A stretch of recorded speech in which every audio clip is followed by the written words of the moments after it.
이 한 시간을 복된 시간으로 삼아 주셔서 말씀이 들려올 때에 우리 마음에 감동이 되게 하시고 은혜가 되게 하시고 나를 향한 하나님의 말씀으로 알고 아멘으로 화답할 수 있도록 역사하여 주옵소서. 예수님의 이름으로 기도하옵나이다. 아멘.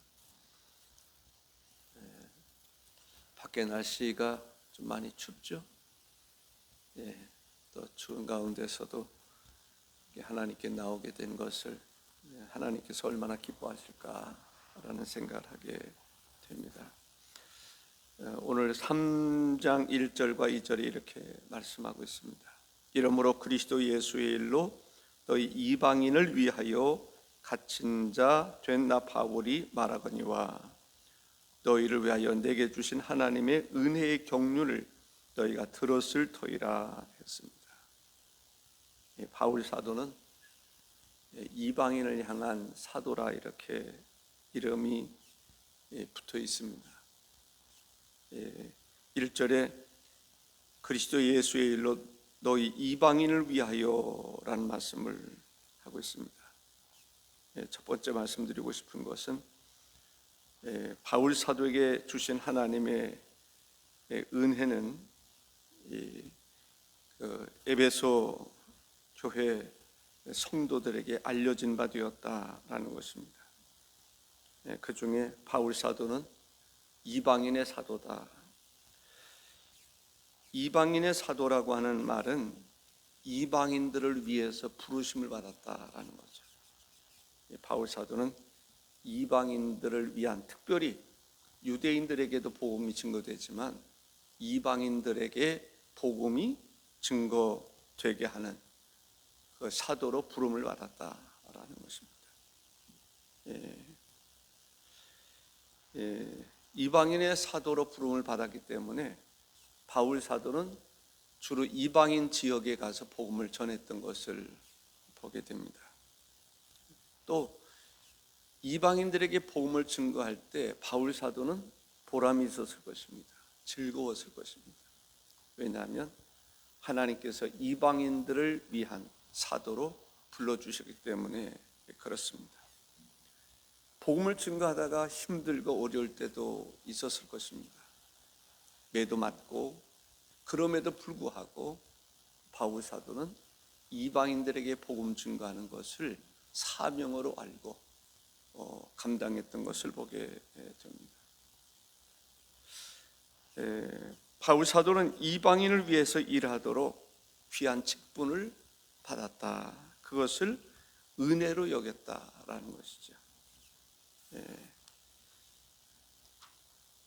2절에 보면 쉬운 성경에 이렇게 말하고 있습니다. 여러분들도 분명히 알고 있듯이 하나님께서는 여러분에게 은혜를 나타내시려고 내게 이 일을 맡기셨습니다. 여러분에게 은혜를 나타내시려고 내게 이 일을 맡기셨다. 쉬운 말 성경에는 이렇게 얘기합니다. 여러분들도 이미 들어서 알고 계셨겠지만 하나님께서는 이방인 여러분을 위해 일하도록 나에게 특별한 은혜의 직분을 주셨습니다 라고 이야기하고 있습니다. 은혜의 직분, 이방인들에게 이 은혜를, 하나님의 은혜를 나타내려고 하나님께서 나에게 일을 맡기셨다, 직분을 맡기셨다라는 것입니다. 로마서 15장 16절에 이 은혜는 곧 나로 이방인을 위하여 그리스도 예수의 일꾼이 되어 하나님의 복음의 제사장 직분을 하게 하사 이방인을 제물로 드리는 것이 성령 안에서 거룩하게 되어 받으실 만하게 하려 하심이라. 같은 이야기입니다마는 바울 사도는 이방인의 사도로 부름을 받았다. 이방인의 사도로 부름받은 것은 그때 당시에 놀라운 하나님의 경륜이고 그것을 계시로 알게 되었다라고 하는 것을 알 수가 있습니다. 안다라고 하는 것은 참 중요해요. 여러분들도 여러분에게 주어진 사명이 무엇인 것인가를 알면 그 사명을 감당하는데 경주할 것입니다. 힘쓸 것입니다. 나를 향한 하나님의 뜻이 무엇인지 아는 것이 매우 중요하다. 알면 순종하게 되는데 모르면 순종하기가 어렵죠. 바울 사도 왜 하나님께서 이방인의 사도로 불러주셨을까? 이것을 깨닫는 것은 매우 중요한 일이었습니다. 이 깨달음, 에베소 교회에 편지할 때 잘 읽어봐라. 그러면 너희들이 그 뜻이 무엇인지를 알게 될 것이다 라고 이야기를 하고 있습니다. 유대인들은 하나님의 구원의 역사가 유대인들에게 제한된다, 국한된다 라고 생각을 했습니다. 구원은 하나님은 우리들의 하나님이야, 이스라엘의 하나님이라고 생각을 한 것이죠. 그러나 바울 사도가 깨달은 것은 무엇입니까? 아니다라는 것이죠. 하나님은 유대인들만의 하나님이 아니라 이방인들도 동일하게 취급하신다라는 거죠. 이방인들도 하나님의 구원의 계획 속에 있다라는 것이죠. 그것을 깨달았을 때 바울의 마음은 어땠을까요? 막 설렘이 있었을 거예요. 큰일 날 뻔했다. 이방인들 방치해둘 뻔했다. 하나님의 복음이 이방인들에게 증거되는 것은 하나님의 큰 은혜인데 그 은혜의 직분을 나에게 맡기셨다. 그렇기 때문에 바울 사도는 다른 사도들과의 관계 속에서도 그것을 설득하고, 그래서 사도들이 받아들이게 됩니다. 이방인의 사도로 활동하는 것을 볼 수가 있습니다.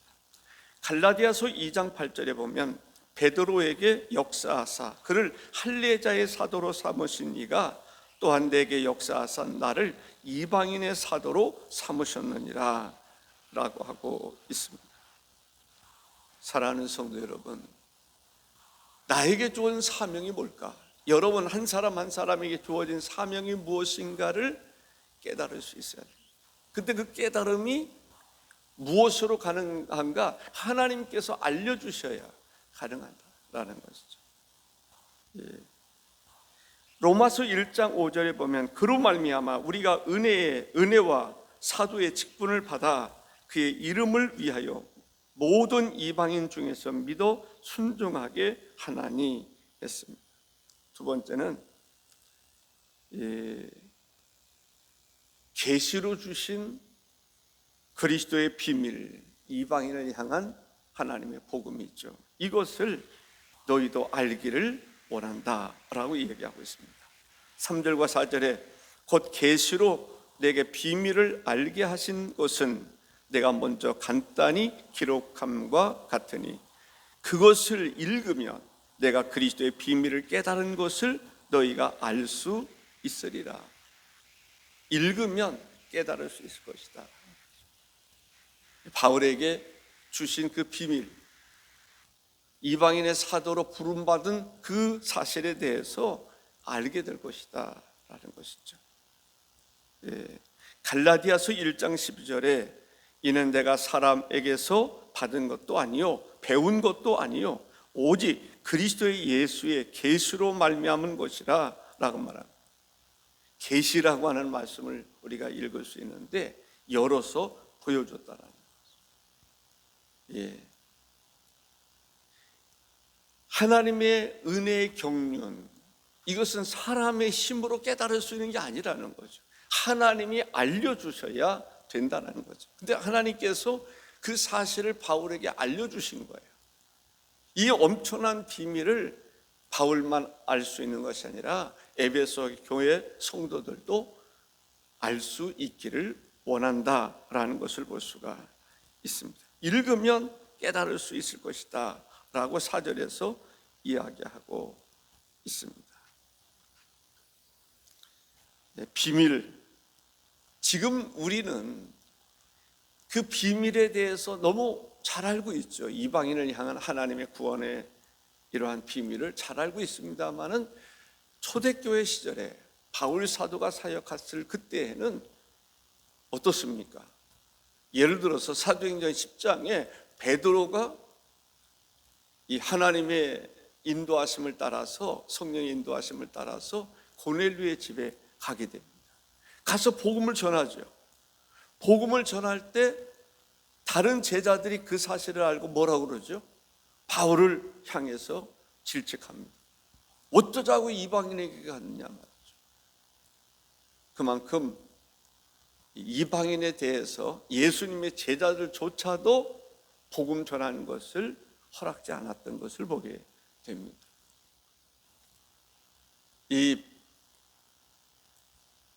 거기서 무슨 얘기를 하고 있습니까? 베드로가 가서 하나님의 복음을 전했더니 사도행전 초대교회 마가의 다락방에 임했던 성령께서 동일하게 역사하시더라. 그랬을 때 제자들이 깨닫습니다. 그렇다면 이방인들에게도 구원의 역사가 있단 말인가? 라는 거죠. 근데 그 사실에 대해서 하나님께서 바울에게 계시로 알려주신 거예요. 바울은 이방인의 구원에 대해서 확신을 가지고 이방인들을 향해서 복음을 전했던 것을 볼 수가 있습니다. 골로새서 1장 27절에 하나님이 그들로 하여금 이 비밀의 영광이 이방인 가운데 얼마나 풍성한지를 알게 하려 하심이라. 이 비밀은 너희 안에 계신 그리스도 신이 곧 영광의 소망인지라 했습니다. 우리가 잘 아는 대로 하나님께서는 모든 사람이 구원을 받기를 원하신다. 디모데전서 2장 4절에 하나님은 모든 사람이 구원을 받으며 진리를 아는 데 이르기를 원하시느니라 라고 말씀하고 있습니다. 누가복음 24장 47절에 보면 또 그의 이름으로 죄 사함을 받게 하는 회개가 예루살렘에서 시작하여 모든 족속에게 전파될 것이 기록되었으니 라고 말씀하고 있습니다. 그렇습니다. 우리가 하나님의 복음을 받았습니다. 여기까지 하나님의 복음이 들려왔습니다. 우리 또한 또 다른 사람들에게 복음을 증거하는 그러한 사명을 감당해야 될 줄로 믿습니다.